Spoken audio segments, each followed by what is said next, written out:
Do you remember where you were in 1995? What were you doing? Where were you living?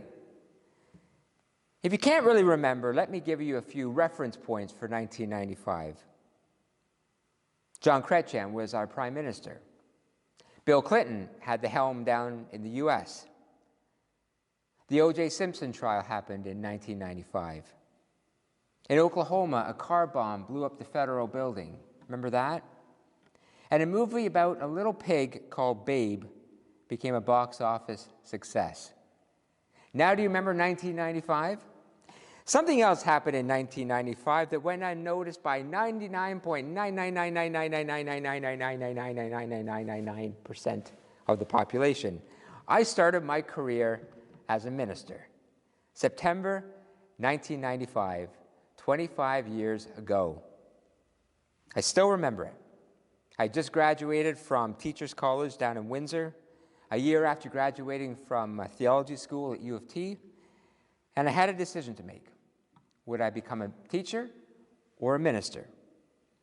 And while I was pondering that decision, I had a call from Trinity United Church in Beaton, telling me that they needed someone to supply for them for just a few months while they found a permanent minister. They found my name on a list of possible supply people, and they asked me if I would consider coming up to help them out. Just 6 months, they said, and then I could be on my way. At first, I was reluctant. It seemed like a big step. But my parents really encouraged me, which I'm sure had nothing to do with the fact that I was living in their basement. I wasn't even ordained at the time. I was still considered a student minister. I wouldn't be ordained until the following spring. I was 26 years old. But I decided to go for it, and off I went. My first Sunday was this exact weekend, the weekend after Labor Day. I remember it was a beautiful sunny morning in Beaton, a place that I'd never heard of or ever been to before. I arrived at the door of the church with a smile on my face and butterflies in my stomach and really no clue as to what to do. And the people at Trinity just opened their arms and welcomed me in. And the rest, as they say, is history. Instead of staying for 6 months in Beaton, I ended up staying for 7 years, followed by 5 years at St. Paul's United Church in Sussex, New Brunswick, and an amazing 13 years here at Northwest Barrie United Church. 25 years, a quarter of a century. It's been quite a journey. Like any journey, there's been some ups and downs. It's twists and turns, it's detours and potholes, it's vistas and it's valleys, it's wonderful triumphs, and it's very noteworthy failures. To this day, I will never forget the Christmas Eve that I thought it would be cool to put real candles on the Christmas tree at church. I nearly burned down the town of Beaton. It's also taken me to some amazing places and introduced me to some truly outstanding people. And I wouldn't trade it for anything. And I like to think that along the way I've learned a thing or two about life and about people and about this faith that we all strive to follow. I've always thought of ministry as a great privilege. And I'm sure any other minister that's watching out there today will agree with me. Because it really is just about the only career that allows you into the most intimate and special and important moments in people's lives. Moments of birth, moments of death, and all the special moments in between. When a monumental life change is being made for someone, chances are there is a minister involved somewhere. You know, the best advice I ever got was from my own minister growing up, Reverend Bruce Roberts, who told me when I first thought about going into the ministry, he said, if you don't love people, don't become a minister because it's all about people. Excuse me. And it is. And I know this is probably the most self-indulgent thing I've ever done from the pulpit, and I've done a lot of self-indulgent things from the pulpit. But rather than give a sermon, what I want to do for the next few minutes is just share with you some of the bigger life lessons that I learned in my quarter century of being a minister. And although this sermon is largely biographical, in fact, it's totally biographical, I hope you can find yourself in some of the stories that I share and maybe gain a little wisdom that you can use wherever you are on your life journey. Life is, after all, a shared experience. We are all heading down the same road, just in different ways. And the best way we learn is to learn from each other. So 5 life lessons from 25 years of ministry. Now, I could share 105 life lessons, but I'm going to wait and do that on my 50th anniversary. So when people I can be that older retired minister who just goes on and on and on and on and on. Not that I know any ministers like that, but I've heard there might be a couple that are out there. So, 25 lessons from 25 years of ministry. Number 1, be yourself, because there's no point in being anyone else. When I started in ministry, one of the first obstacles I came up against was an ism. Not racism or sexism, but ageism. Now, when we think of ageism, we often apply that to our seniors, and that certainly applies very well. But ageism is actually the biases or assumptions that we make based on anyone's age. I faced ageism not because of how old I was, but because of how young I was. For the first 5, even 10 years of my ministry, I had to deal with people telling me, "You are far too young to be a minister." And it often happened when we had church social events, and somebody would come into the church who had never met me, and someone else would introduce me to them. "This is our minister," and I get one of these. "You are way too young to be a minister." And I would always laugh it off because I knew that it was said without meaning any harm, and it was always said with a smile. I mean, who doesn't like to be called young? But it did develop in me a little bit of a complex. I always felt like I had to compensate for being a young person in what is often perceived as an older person's profession. So guess what I did? I used to wear my clerical collar everywhere and a suit. It was my attempt to project maturity. If I looked like the minister, people would treat me like the minister. And then one day I was walking down the street in Beaton, and I came across a couple of kids coming the other way. Maybe they were around 8 or 9 years old, and I was wearing my collar and my suit, and I was carrying a briefcase. And a little kid stopped in front of me, looked up at me, and he said, "Are you a Bible salesman?" And that was kind of a turning point for me. What I thought I was projecting an image, I was actually creating a barrier. It wasn't me. I was trying to be the minister instead of just being Phil, who happens to be a minister. The poet Ralph Waldo Emerson once said that to be yourself in a world that is constantly trying to make you something else is a great accomplishment. And I've learned over the years, and I'm sure you've learned this same lesson, the more comfortable you are with yourself, the more comfortable people will be with you. The more you claim your own identity, the less often people will try to impose an identity onto you. Because Emerson is right. The world will happily tell you what you should do, what you should think, what you should wear, how you should act, where you should live, but only if you let it. Claim your own power by claiming your own identity, by being true to your thoughts and your actions and the unique gifts that you have. Or as Oscar Wilde said, you may as well be yourself. After all, everyone else is taken. And a gentle piece of advice, maybe think twice before you tell someone they look too young to be doing what they're doing. You may think you're giving them a compliment, but you may, without knowing it, actually be fueling a complex. Because nobody should put themselves in a position where they look like a Bible salesman. Number 2, everyone has a story, and they deserve to tell it. As I said at the beginning of this message, ministry is a privilege because you get to be with people at every stage of their life. And what you learn, or what I learned, is that people are remarkable. They're resilient, they are courageous, they are forgiving, they are quirky, they're funny. They're often survivors of some amazing things. People are amazing. Well, lest I paint an overly rosy picture, I mean, yeah, most people are really amazing, but on the other hand, at times you learn that people are mean and crabby and resentful and hot-headed and hold on to grudges like a child with a death grip on a cookie. I'll never forget when I was a student minister in PEI. The chair of the board there was a very prim and proper woman named Alice. And Alice one day happened to see me playing cards in church with the youth group. Well, I just booked the bus ticket straight to the gates of hell.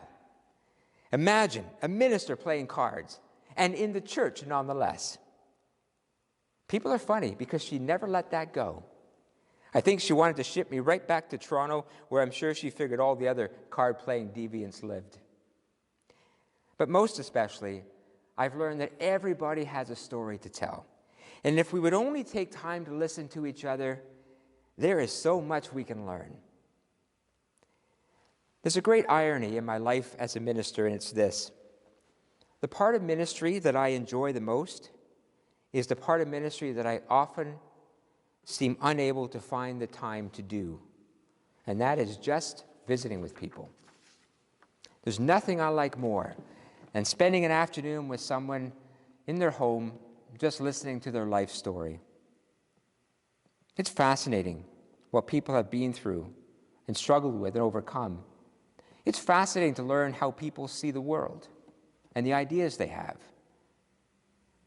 The spiritual writer Peter Kreeft once said that listening to people is like listening to God.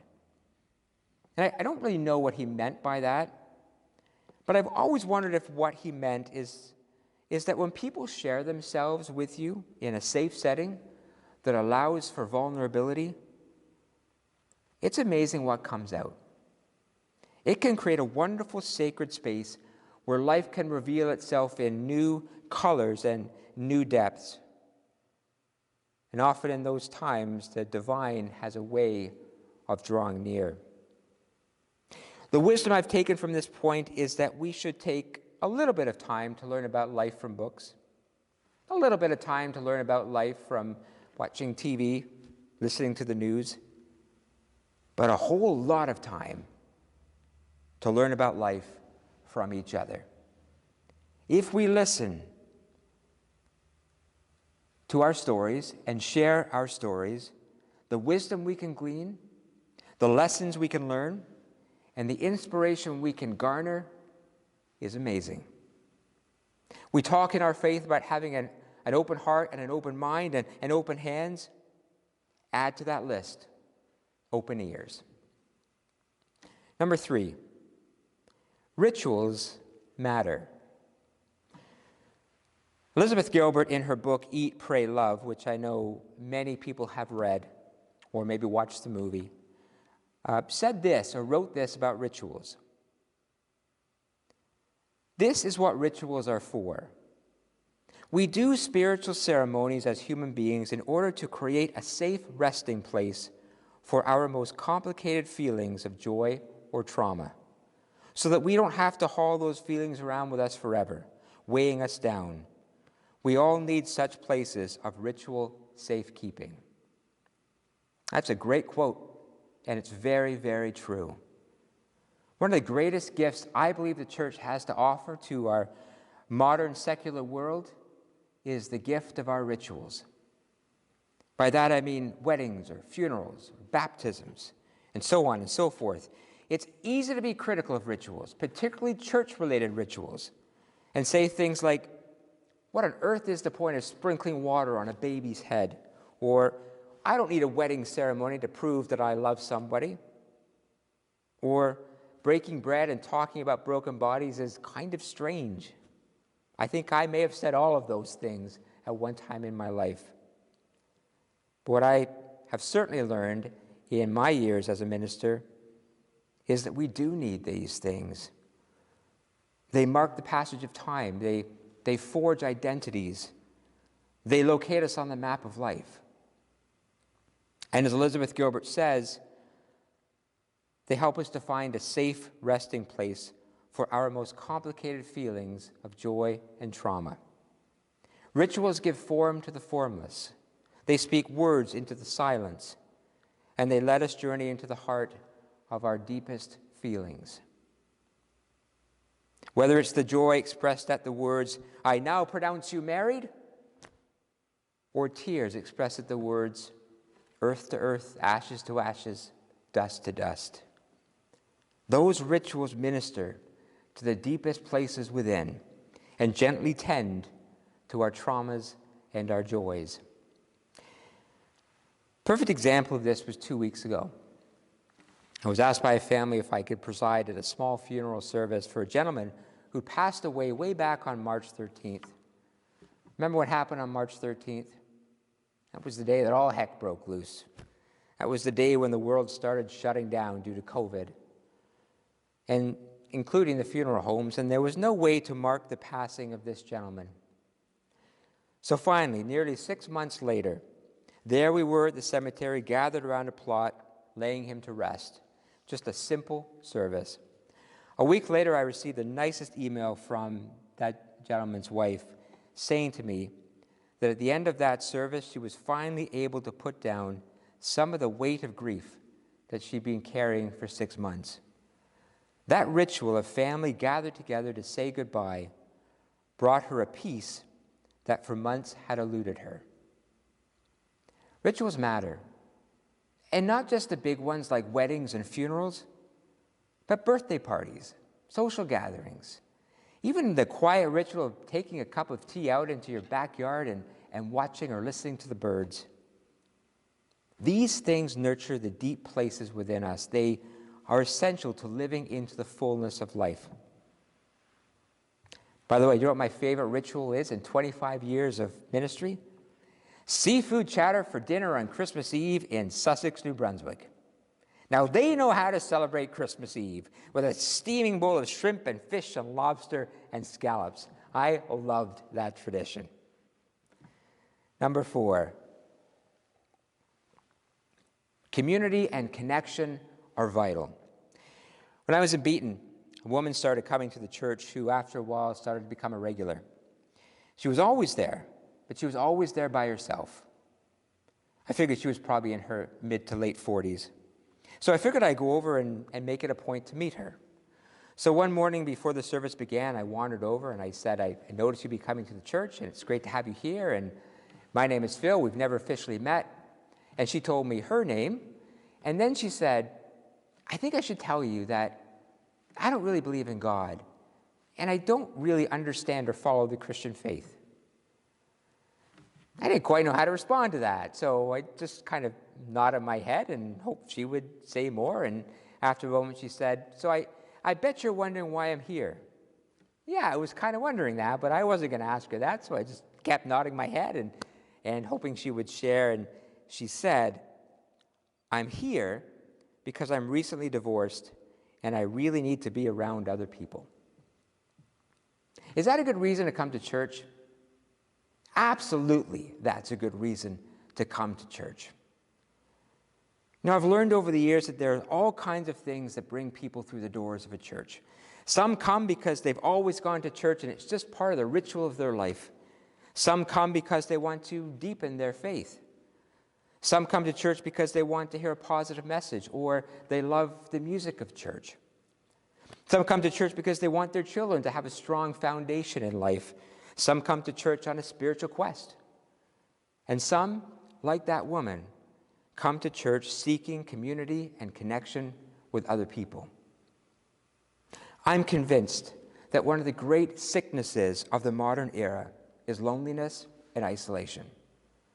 So many people are feeling disconnected for all kinds of reasons: death, divorce, family trauma, who knows what it might be. And unlike other cultures that put a premium on extended families caring for each other, we really don't. Undergirding our Western philosophy is this notion of individualism. You get by on your own and you don't ask for help. The result is, there's a lot of lonely people in our communities. The church is uniquely poised to be an antidote to this illness. It is one of the few places where people can come together and participate in a shared experience, make connections that can ease the burden of loneliness. Every church should have in its, at least its top 3 goals, if not its number 1 goal, to build and sustain positive community. Make it a priority. Bring people together. Allow for points of connection. It is hugely valuable, and if nothing more, it is vital for the mental and spiritual health of people who may be all by themselves from Monday to Saturday. I'll never forget when I was at St. Paul's United Church in Sussex, and we had a board meeting. And I know there's people from St. Paul's that are watching today, and some that were on that board, and maybe you even remember this story. We had a really tough budget to pass at that meeting, and I figured we'd be there all night thrashing it out. We weren't. It passed in 5 minutes. But then as we were all looking forward to an early evening back home, someone raised an issue to do with cookies. Should we stop giving out cookies at coffee hour because it was getting expensive? I think we've had that debate here at one time. Should we stop giving out cookies? The place blew up. What followed was the longest, most contentious board meeting I've ever been to. I figured someone wasn't getting out of there alive. Why were people so passionate and fired up about cookies? They weren't. What they're passionate about is coffee hour. What they're really passionate about is community. They realize how vital that time together after the service truly is, and how much people need it and appreciate it, so there was great reluctance to do anything that would change the magic of that after-service social time. Whether it's coffee hours or Bible studies, car rallies, picnics, discussion groups, youth groups, children's groups, movie nights, or just getting people together, creating community and connection is what drives a healthy church and eases the burden of loneliness. Number 5, Jesus' message is still a vital one. This is where I get a little preachy, so hang in there. A lot of Christian scholars and theologians are telling us that we are living in the post-Christian era, that the world has moved beyond the church. You know, people were saying that when I first went to theology school 30 years ago. In fact, believe it or not, one of the courses I had to take at Emmanuel College was a course on how to close a church. I'm not kidding you. And thankfully, I've never had to use it. I used to think, and I still do, that calling this the post-Christian era is wrong. First of all, there's parts of this world, particularly the developing world, where the church is as strong as ever. But even in developed countries, even in Canada and Europe particularly, I think a better term would be a post-church era. The church as an institution in many countries, including Canada, has been going in the wrong direction for years now. It is shrinking. If you go to church, you are in the minority, and you know you are. Is that a bad thing? Yeah, it's a bad thing. But it's not 100% a bad thing. Quite frankly, there are things in the church weighing it down that maybe do need to die. Worn out patterns of thought or practice that no longer speak to people today. Language that is confusing and antiquated. Old, poorly maintained buildings that probably should have been shuttered long ago. Biased or prejudiced beliefs about people that we know are hurtful and regressive. If the church were to disappear off the planet tomorrow, I wonder how many people would notice. And I wonder how many people would care. Well, I would care. Because I've staked my entire life in the church and the message that it has to share. I believe passionately in the church and that it has a vital, vital role to play and message to share. But I believe just as passionately that to stay relevant, we need to find fresh and new and life-giving ways to share the message of our faith.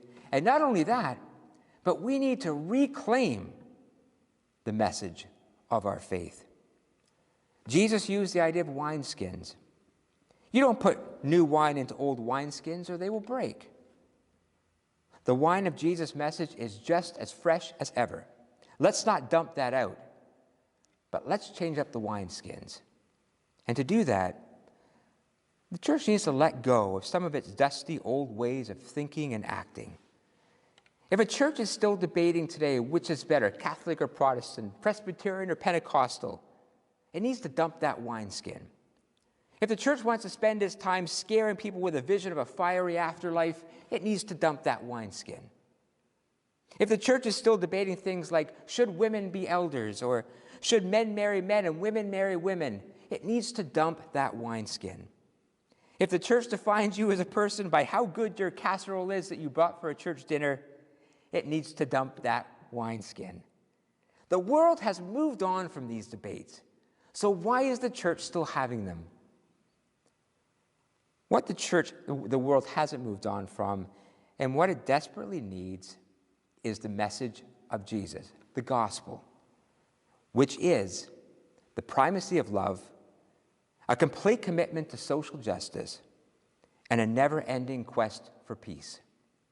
Love, justice, peace. That is the unofficial trinity of the church. That was it. That was what Jesus lived for, and that was the message he never compromised. In fact, for him, it was all about breaking down the things that divide us in the name of love, justice, and peace, not creating more divisions. Jesus healed the daughter of the centurion, and by doing so, broke down the wall that says love has conditions. Jesus spoke to the woman at the well and broke down the wall that justice has limits. Jesus lived among the poor and the forgotten and broke down the wall that privilege is a sign of faithfulness. Jesus obliterated the barriers of living fully and fairly and faithfully. So why on earth has the church rebuilt these walls and hidden behind them? The point is, the world needs Jesus. Not Jesus, the spiritual icon hanging on the wall. Not Jesus, the distant spirit trapped in a church or in a Bible. Not Jesus, the moralizer telling us that we messed up. But the passionate, visionary, kind-hearted, driven, justice-seeking Jesus who saw what was important in life and gave his life for it. He wanted people to love passionately, to seek the best for each other, and to care for the least among us. That's where the church of the future needs to be. That's where the world of the future needs the church to be. Committed to building what Jesus referred to as the kingdom of God here on earth, a world founded on love and justice and peace. In June of 2016, after weeks and months of study and contemplation, the moment came. The congregation here at Northwest Barrie stood as one group and confirmed that we were indeed committed to becoming an affirming congregation. It was a decision that said that anyone, regardless of background, sexuality, history, economic circumstance, gender, race, religious affiliation, everyone was welcome at this church and would only find here dignity and respect. It had at times been a rocky road to get to that point. We lost a few people here along the way, and we did the hard work of wrestling with our faith and our beliefs. But we got there together, and we stood together, and it was one of the proudest moments in my 25 years of ministry. For in our little corner of the world, we were making a stand for love and for justice. We were being Jesus, and it felt wonderful. This is what the church is all about. This is where the church needs to be. Not confined to the dusty back pages of history, but on the front line of an exciting future. The cutting edge of working for the betterment of our world, one community, one action, one person, one heart at a time. Furthering the simple goal that Jesus set out for us 2,000 years ago: love God with all your heart and with all your strength, and love your neighbor as yourself. Phew. Okay, that's enough for me now.